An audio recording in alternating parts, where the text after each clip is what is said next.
salutavis hostia, que celi palis hostium, ella premus hostilia.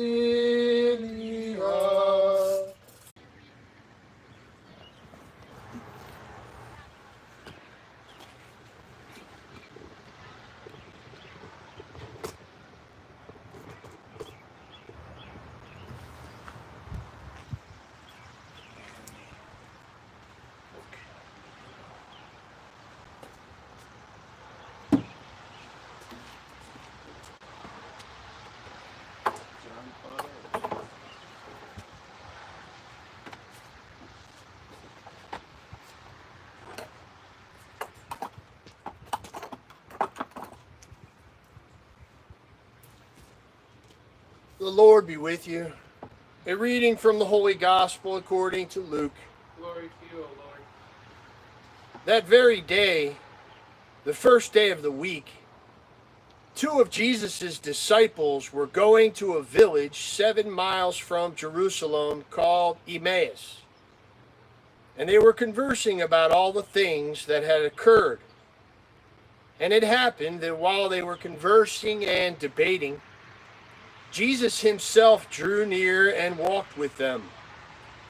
But their eyes were prevented from recognizing him.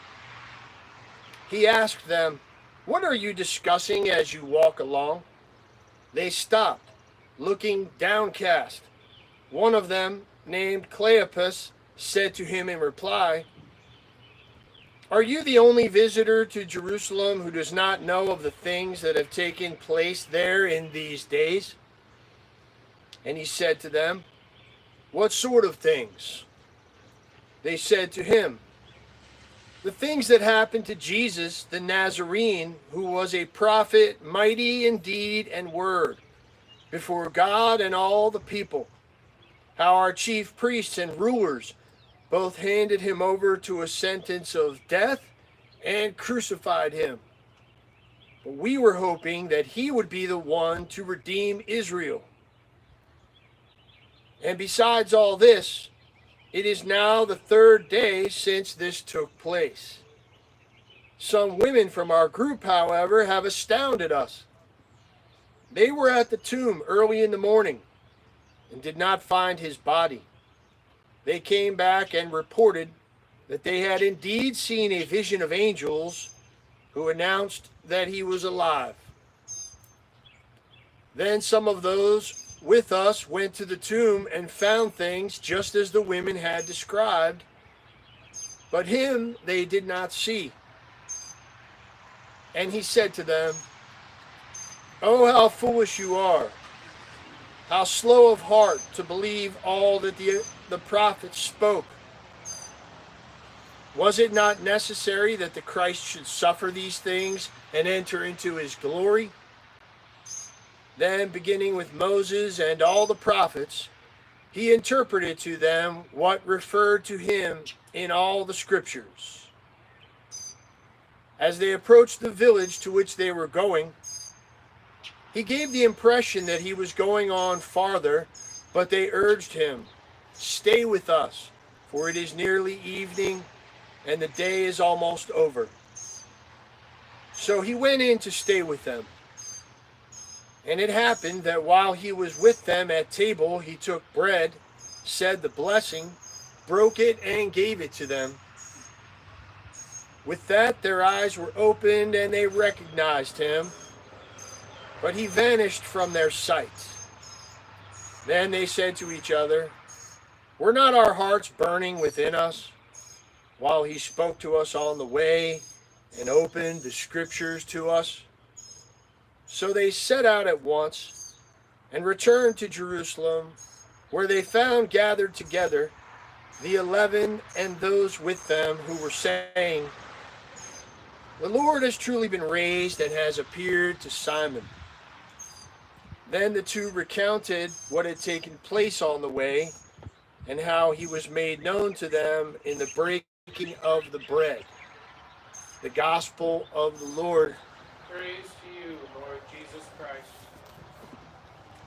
This gospel passage shows us two of the disciples who are in a state of trauma. I mean, clearly they're looking downcast. These are real human beings, you know. I know that's an obvious statement, but sometimes we have to remind ourselves of that and really use our imagination to realize these aren't made-up characters. These are two individuals who experience a extreme catastrophe in their life. A paradigm shift, to say the least. I mean, their whole world has been turned upside down. They are in a state of extreme trauma. There's so much emotion in this gospel passage that these two men must be experiencing. Now, our Lord is walking with them.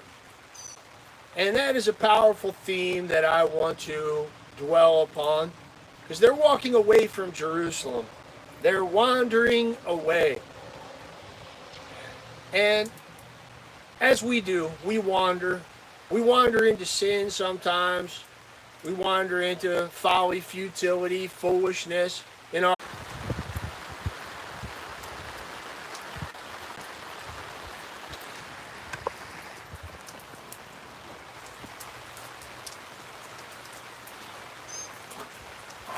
So I'm having technical difficulties, folks, in case you haven't figured out, but I'm going to keep trying here to struggle through this. Look, the point I want to make in this little homily for you today is that the Lord is with us. God is with us, Emmanuel.